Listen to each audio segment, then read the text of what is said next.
Last week we began looking at the subject of Augustine. This is just sort of where we have come in our studies. We're not really doing it topically. We're sort of going chronologically, though it's impossible to do that in church history. You have so many things happening at any one particular time, and if you just take a slice out of history and try to just look at, say, 10 years of church history, you'd really be befuddled as to how people came to the conclusions they came to and things like that. There are just so many different currents that flow through history that it's really easy to misrepresent history because of that, if people are not familiar with the context that gave form to things. And that's certainly the case with Augustine. In Reformed circles, you have a tremendously favorable general view of Augustine. But at the same time, I like to use Augustine as a really good example of a brilliant mind, and yet an individual who was deeply influenced by the controversies of his own life. And if someone as smart as Augustine could end up with blind spots because of those things, same thing happens to us as well. And of course there are people, I remember good old Brother Dave Hunt, who's gone on to be with the Lord, and he used to go after Augustine big time, and said he was the first Roman Catholic and things like that. Augustine wouldn't have had a clue what in the world Dave was talking about at that point.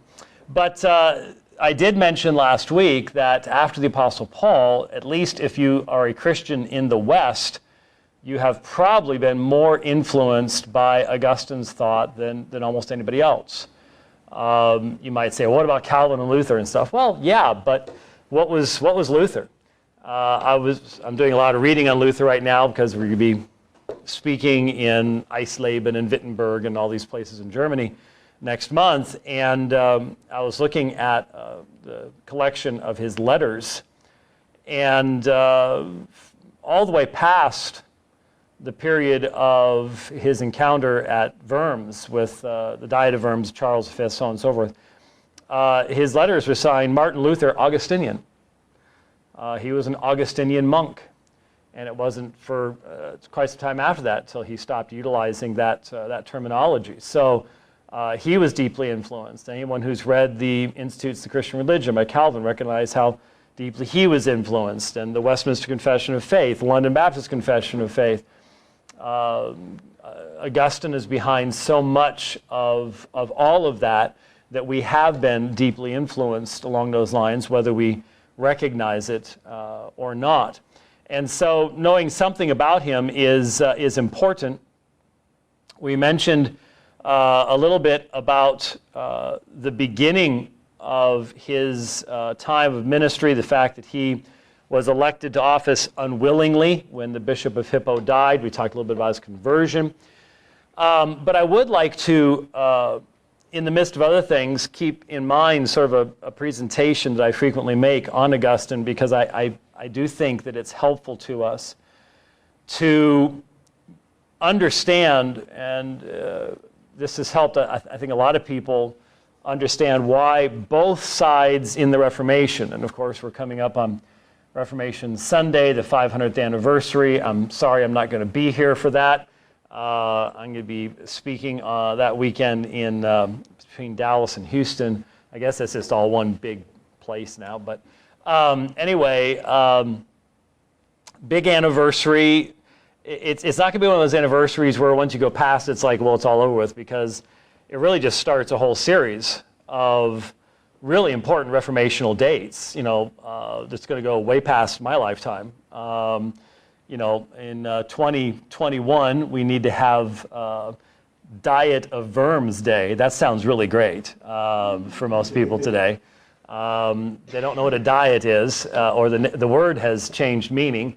And worms sounds great. I guess there might be some folks that would think that would be a good direction for us to go. Worms are much more sustainable than cows are, I suppose. But I I can't imagine what that would taste like. But anyway, there's all sorts of dates that we can be following over the next number of years and tying to Reformation issues, coming conversion of Calvin and the first publication of the Institutes, and there's all sorts of things we could do if we would just put a little effort out to do it. 500 years ago this week, blah, blah, blah, blah, blah took place. So we could probably do those things. But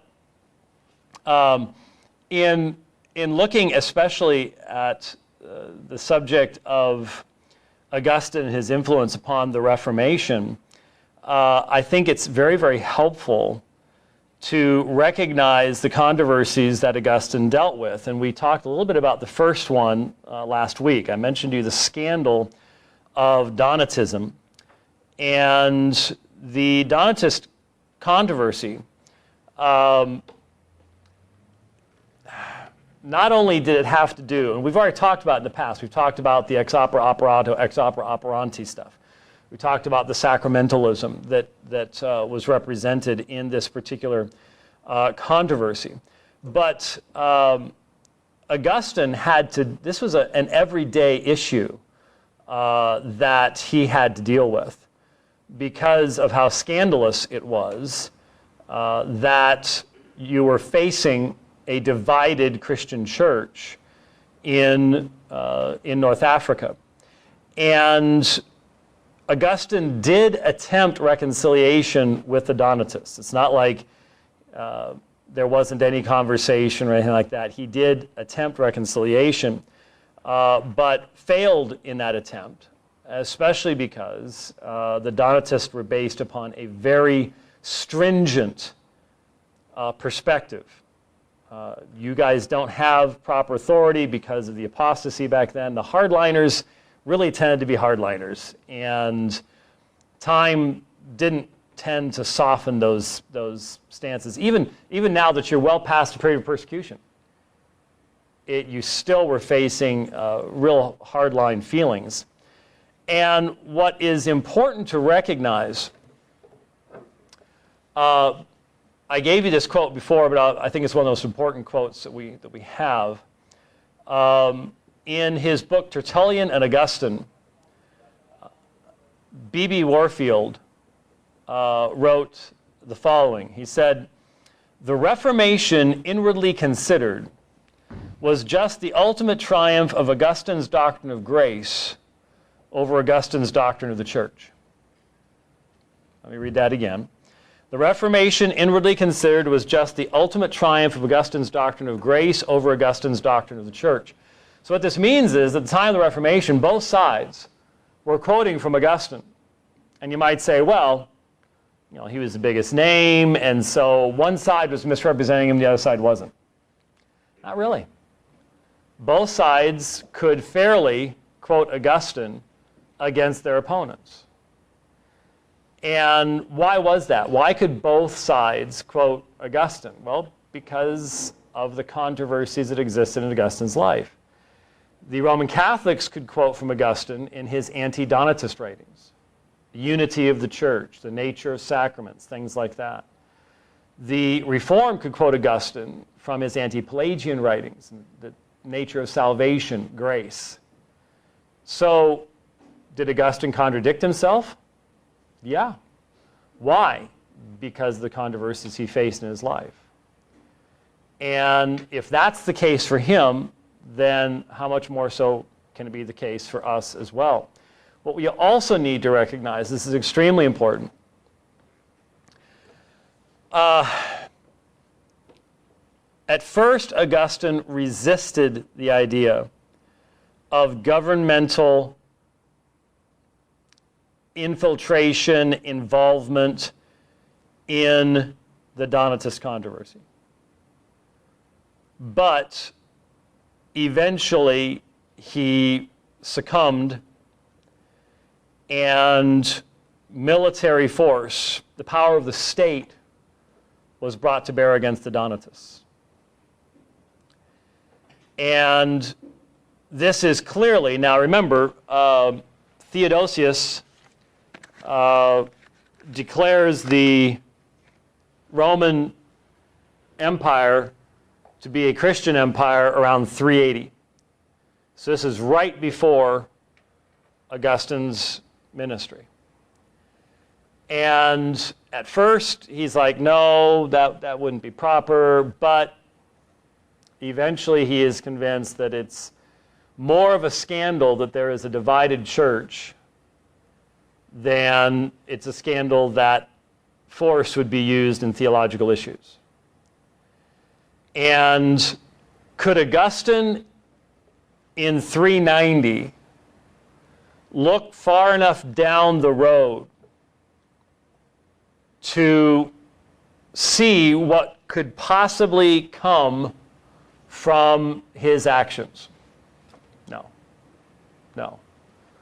I don't think you can hold people accountable for looking more than a brief stretch into the future in regards to what their actions might lead to. You cannot possibly know how things are going to be changed 50 years from now so that what you do now may have totally unintended consequences 50 years from now. Especially when you can't control all those other things that create the context of 50 years from this point in time, let alone 500 years or 1,000 years down the road.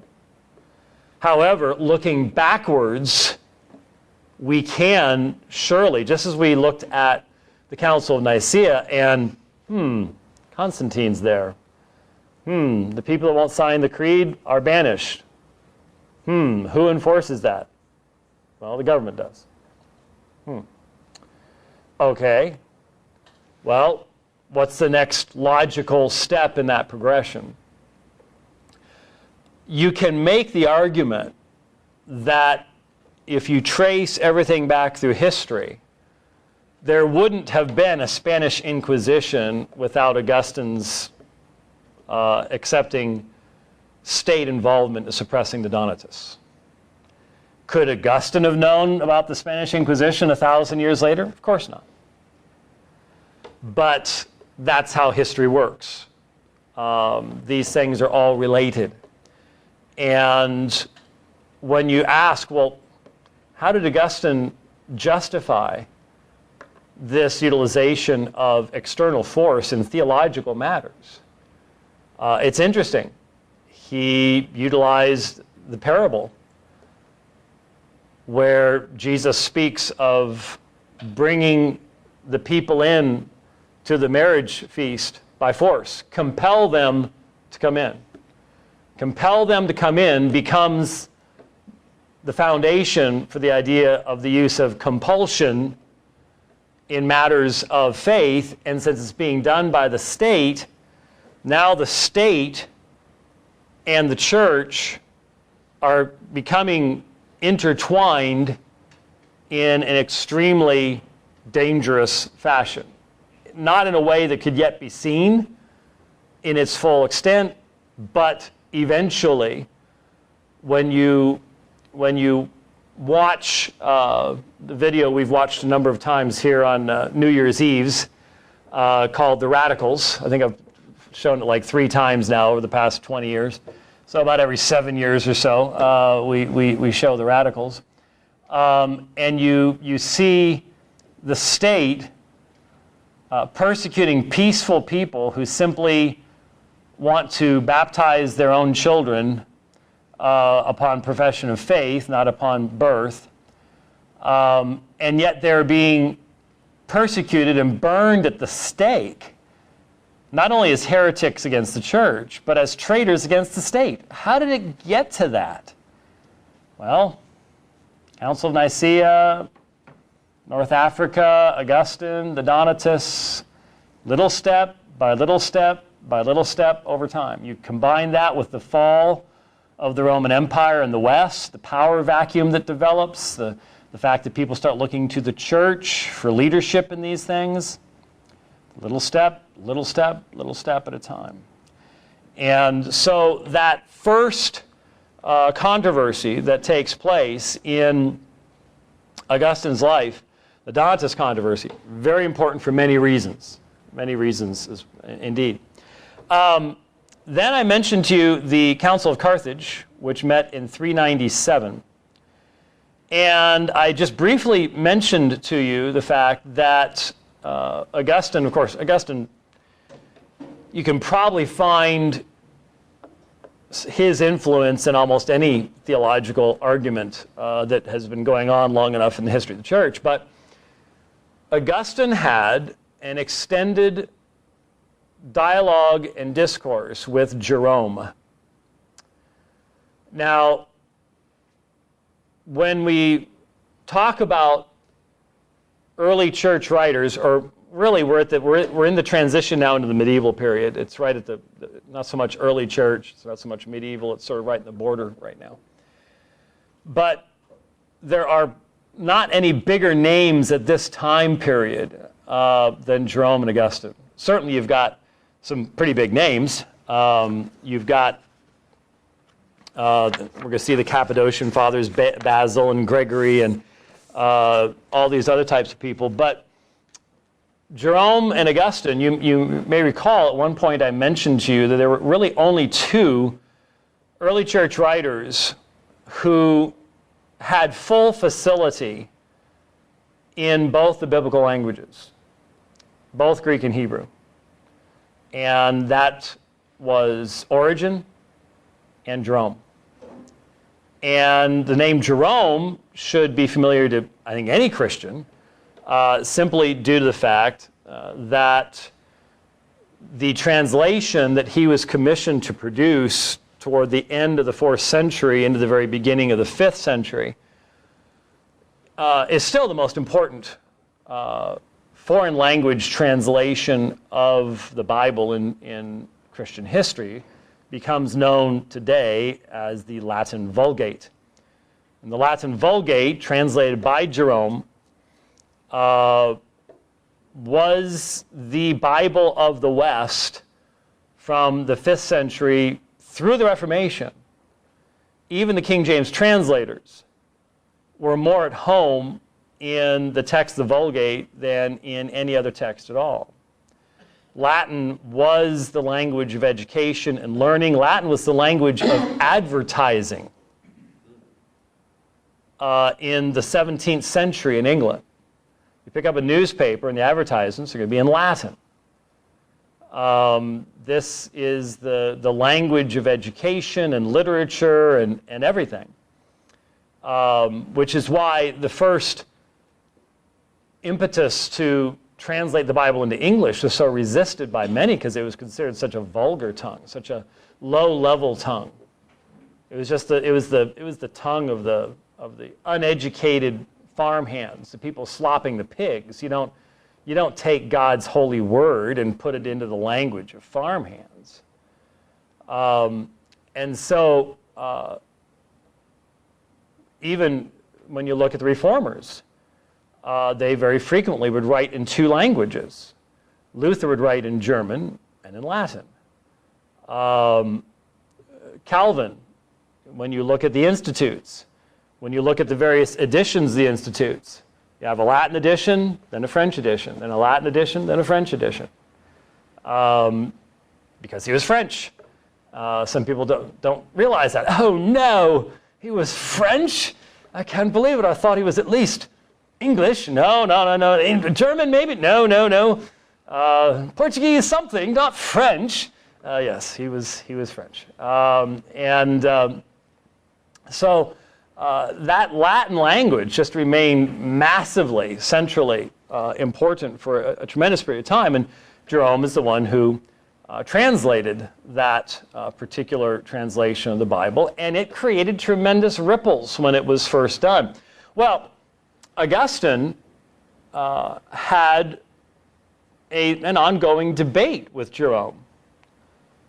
Jerome had gone to Bethlehem. He had learned from the Jews about the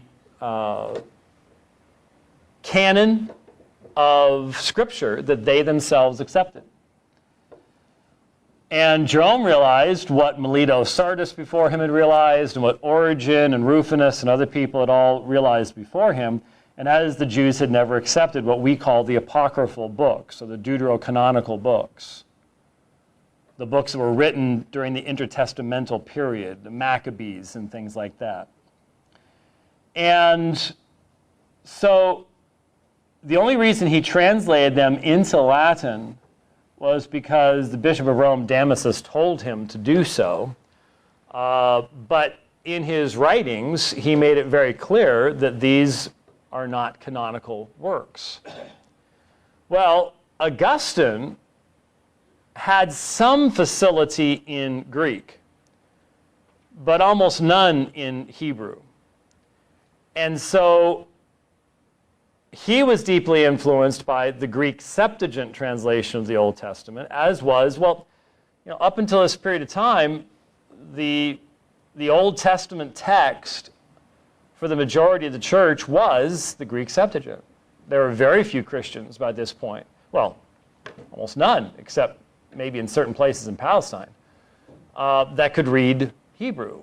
And so the Hebrew Old Testament was pretty much a closed book to the vast majority of Christians.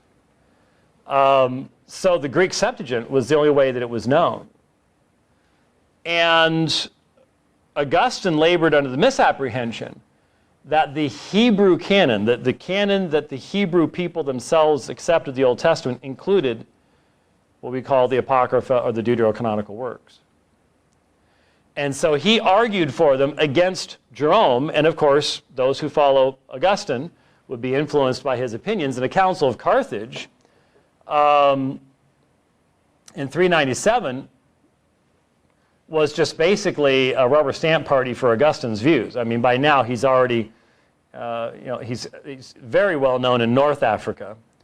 It's still going to be a few years before the City of God makes him known all around the world, but as far as North Africa is concerned, he's already been recognized as having tremendous theological insight. And so the Council of Carthage, in its Old Testament canon, includes the Deuterocanonical books, primarily because of Augustine, even though he and Jerome were having this debate over that particular issue at this very time. So right around the same time as the fall of Rome, and remember, we say fall of Rome, that envision, in many of our minds, we see flames and ruins. And when Alaric the Visigoth sacked Rome, he basically came in, had a few beers at the pub, and left. It really, didn't do anything major as far as damage to the city was concerned. It was just the idea that Rome had become so weak that it could not even defend itself against barbarians.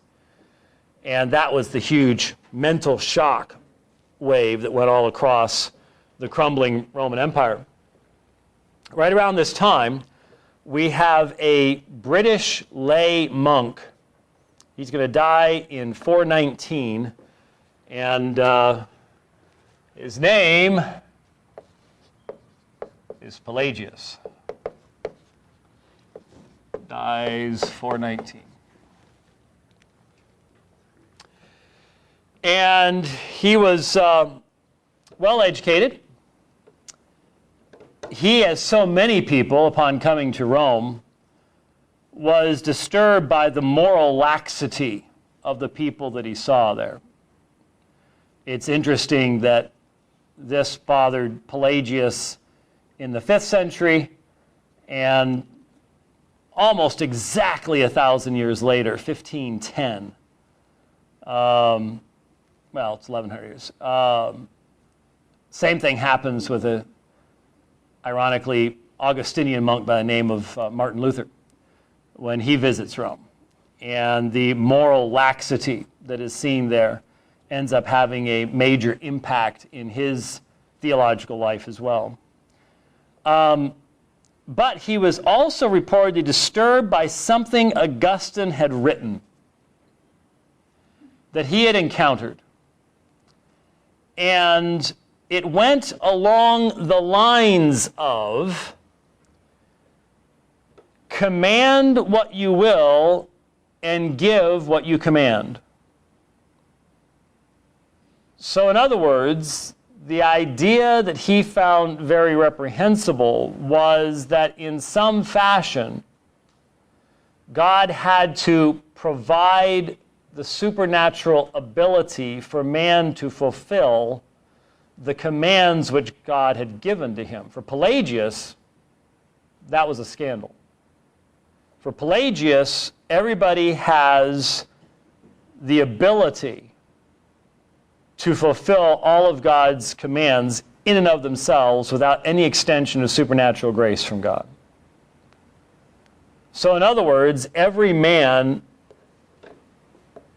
and I realize we have some millennials amongst us, so every man and woman, or actually if we have millennials amongst us, we have to start down a row of about 48 different terms we have to use, but we don't do that, so I'm using terms in their historically rational and understandable generic forms. Every person, how's that, has inborn abilities. Every person, when they're born, is a new Adam. There is no original sin. There is no sin nature. Every person that is born is a new Adam. And the reason for the uniformity of sin is because of the example that we have from everybody else, not because of a necessity of nature. So he denied that Adam's sin was relevant to anyone living today, in the sense that we did not fall with Adam, nor did his sin injure any of us. He taught that every person is a new Adam, fully capable of making the same choice that Adam made in the garden. Adam's death did not cause the fall of man, and Christ's resurrection then does not result in the resurrection of humanity either.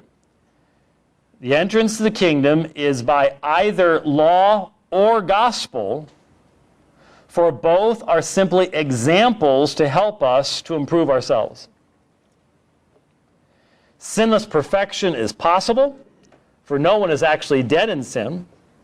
We sin because we see examples of sin all around us. Obviously, this doctrine denies numerous clear biblical teachings, but most importantly, it denies the necessity of God's grace in salvation. And so, long, long ago, back when I had lots of hair and big glasses like everybody did in the 80s. I don't know why we did that, but anyway. When I was in seminary, my church history professor illustrated it like this, and I've been stealing his example ever since then. And in Pelagianism, what you have is you have man down here, and he's in a pit. And what Christ does is he comes along and he offers assistance in the form of example. Example of love, example of upright living. It's all an example. And the man in the pit has the full capacity to walk over here and climb up the ladder of himself. He's not sick, he's not dead, he doesn't have a broken leg. It's just all a matter of his will, and he can follow the examples given to him both in the law and the gospel to do what's right before God. There is no necessity of any extension of divine grace. Man has the capacity of basically pulling himself up by his own bootstraps. This is Pelagius' view. Now, in opposition to this, you have Augustine, and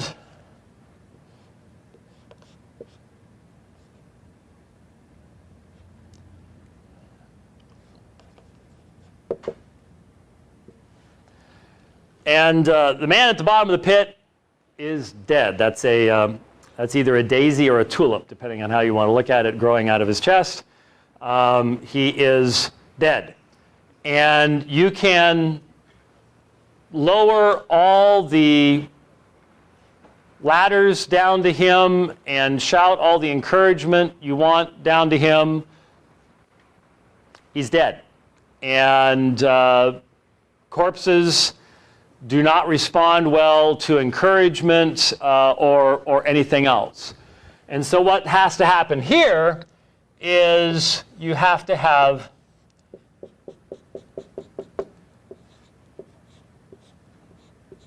Christ come down and raise the individual to life by his own supernatural power and take him out of the pit. So salvation is completely of grace. It's completely of God. Man is dead in sin, is a rebel against sin, is resistant to anything that God does until there is a spiritual resurrection that will bring him back to life, and so on and so forth. So Augustine, he has divine election, predestination, whole 9 yards. One place where we would differ with Augustine is he does have the idea of temporary Christians. Now some people, it's sort of difficult necessarily to argue, to nail all of this down, but because of the sacramental system, you had some people that were part of the church but really weren't a part of the church. They really aren't a part of the elect. Only the elect persevere. So from his perspective, all of the elect, God has a specific elect, they're the only ones who will be saved, and they will persevere in the faith. So this is his perspective. Now, so this is the battle that you have going on toward the end of Augustine's life. And so all his anti-Pelagian writings, his writings on grace, this is why the reformers can quote from him and utilize his materials and things like that, because on the nature of the gospel, there's tremendous consistency here. But what happened is, Rome, by the days of the Council of Trent, the Counter-Reformation Council, anathematized Pelagius, and Pelagius had been anathematized long before this. And that's why, we all know this, I hope we all know this, but the issue at the Reformation, and you all have heard me say this 1,000 times before, but the issue of the Reformation was not the necessity of grace. Rome clearly taught and teaches the absolute necessity of grace. They condemn Pelagius. The issue of the Reformation was the sufficiency of grace, not the necessity of grace. Because this may have been Augustine's perspective, but once he died, man, this is just so radical to people. It's all of God and that it didn't take long for a middle perspective to develop.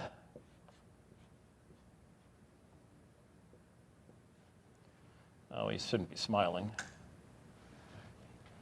And that is, man is not really dead in sin.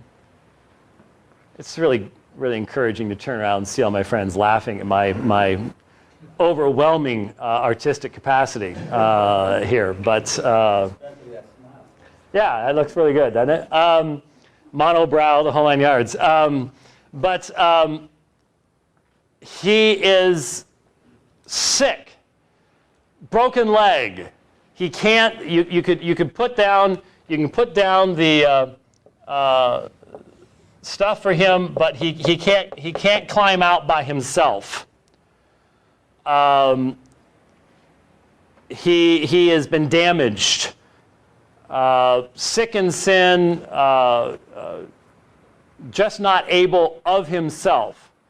So you have to have grace. Grace is absolutely necessary, but it's not enough. So Christ can offer all this assistance, and you can have something, this is called semi-Pelagianism.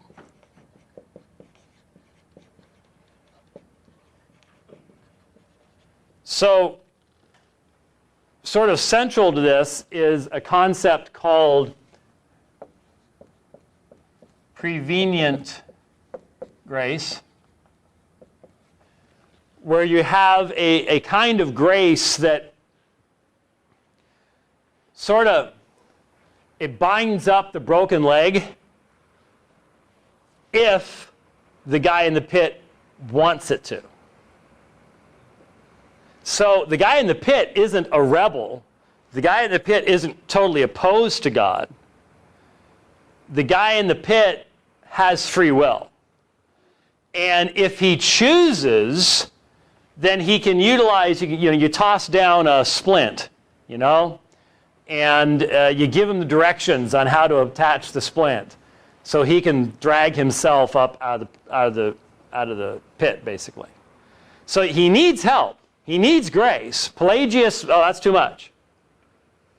But you can see grace neither necessary nor sufficient, grace necessary and sufficient, grace necessary but not sufficient.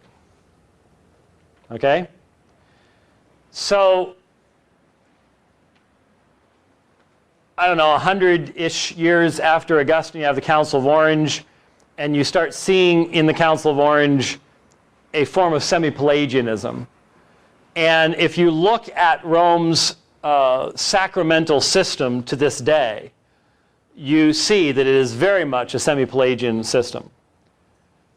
Prevenient grace, the whole, and of course, Wesley, John Wesley, a lot of prevenient grace concepts involved with his thinking as well. And so, by the time of the Reformation, the swing has been through here, and it's over here someplace. It's getting, Pelagius is rising from the dead in the minds of many people, but still, there was always this, no, there has to be grace. Grace is absolutely necessary. It's just how sufficient is it? How powerful is it? Yes, sir? Where did Jerome fall? Jerome would not be nearly as strong on soteriology as Augustine was. He was very much focused upon monastic life and things like that. So he'd be much more in the what would eventually be called the semi-Pelagian camp than Augustine would be. Yeah, definitely. Yes, sir? Just real quick, what year do you think the middle stuff, the prevenient, all that stuff started? Was it 500 maybe? Or? Well, they're always, it's not like starts in a certain year or something. The point is that after Augustine and Pelagius have their rather clarifying debates at the beginning of the 5th century, and of course no one wants to debate Augustine. Augustine's the most brilliant mind at the time, but after Augustine dies, there's not too many people that can defend his perspective against what I would call the general trend of mankind. And the general trend of mankind is always toward semi-Pelagianism. The idea of, yeah, I need God's help, but God can't do it without my help. The synergistic type stuff. So from that time to the Reformation, did it kind of go backwards all the way for the next 600 years or so, or 800 years, all the way back, or did it go back and forth? No, the semi-Pelagianism becomes the primary norm of the Roman system. There were people who read Augustine and tried to go back to a full Augustinian perspective. But they generally got themselves in big trouble. One guy we'll look at later on is a fellow by the name of Gottschalk. Gottschalk. Gottschalk. And Gottschalk tries to sort of reintroduce Augustine's thought, as we'll see later on, and gets himself into a bunch of trouble in the process. So there, you'll find people who in their reading would go, hey, this is the way it should be. But in general, mankind just chafes against this, but recognizes this just doesn't, that's just not how mankind is. Man is fallen. And so, this is the easy way, and it's sort of the default way even today. Most of our Arminian brothers are semi-Pelagian in their understanding. It's free will, prevenient grace, the whole 9 yards. They shut the door on it with Tulip, pretty much, when Arminius wanted to go back and bring some of that back in. Right. Okay. Yeah. In order for the grace to fully work, what's the word that should be used? Is it sufficient or efficient? You understand my question? Yeah, efficient. Workable. I mean, Well, efficient or sufficient? Well, normally the term sufficient would be used in saying that grace alone can save. Efficient would be referring to the power that it has to actually accomplish what God intends it to accomplish. So if we're talking about God's efficient grace in bringing about regeneration, then that grace has the power to actually raise the dead sinner to life. If we're talking about God's grace being sufficient, it's sufficient without the addition of human merits or human actions and things like that. So that's how I would generally see where efficient and sufficient are distinguished from one another. One of those three, in your opinion, is supported by the Scriptures? Well, obviously I'm Reformed, and if you're Reformed, Augustine is right. Semi-Pelagianism opens the door to all of the works salvation systems of man, to the sacramental systems, to everything. The issue at the Reformation is God's grace sufficient? Can God save in and of himself? And the Reformers said yes. Augustine had said yes. Rome said no, because the sacramental system becomes, this is sort of the sacramental system, and you cannot have a meaningful sacramental system without the concept of the autonomous will of man, because man's will has to be the will that actuates it and makes the sacramental system work. So there you have, now if some of you would like to draw the pits in a nicer way, or volunteer to do the artwork next time, rather than just snickering at me, okay, that's fine. It'll probably be another 20, 25 years before we do the church history thing again, but there you go. There's the situation with Augustine and Pelagius. Okay? All right, we're out of time. Let's close our time with a word of prayer. Father, we do thank you for this opportunity to once again look into what you've done with your people over the years, to recognize that what previous generations have struggled with, we struggle with as well today. We desire to learn from their mistakes and their successes. And we thank you that you continue to build your church this day. Be with us now as we go into worship. We pray in Christ's name. Amen.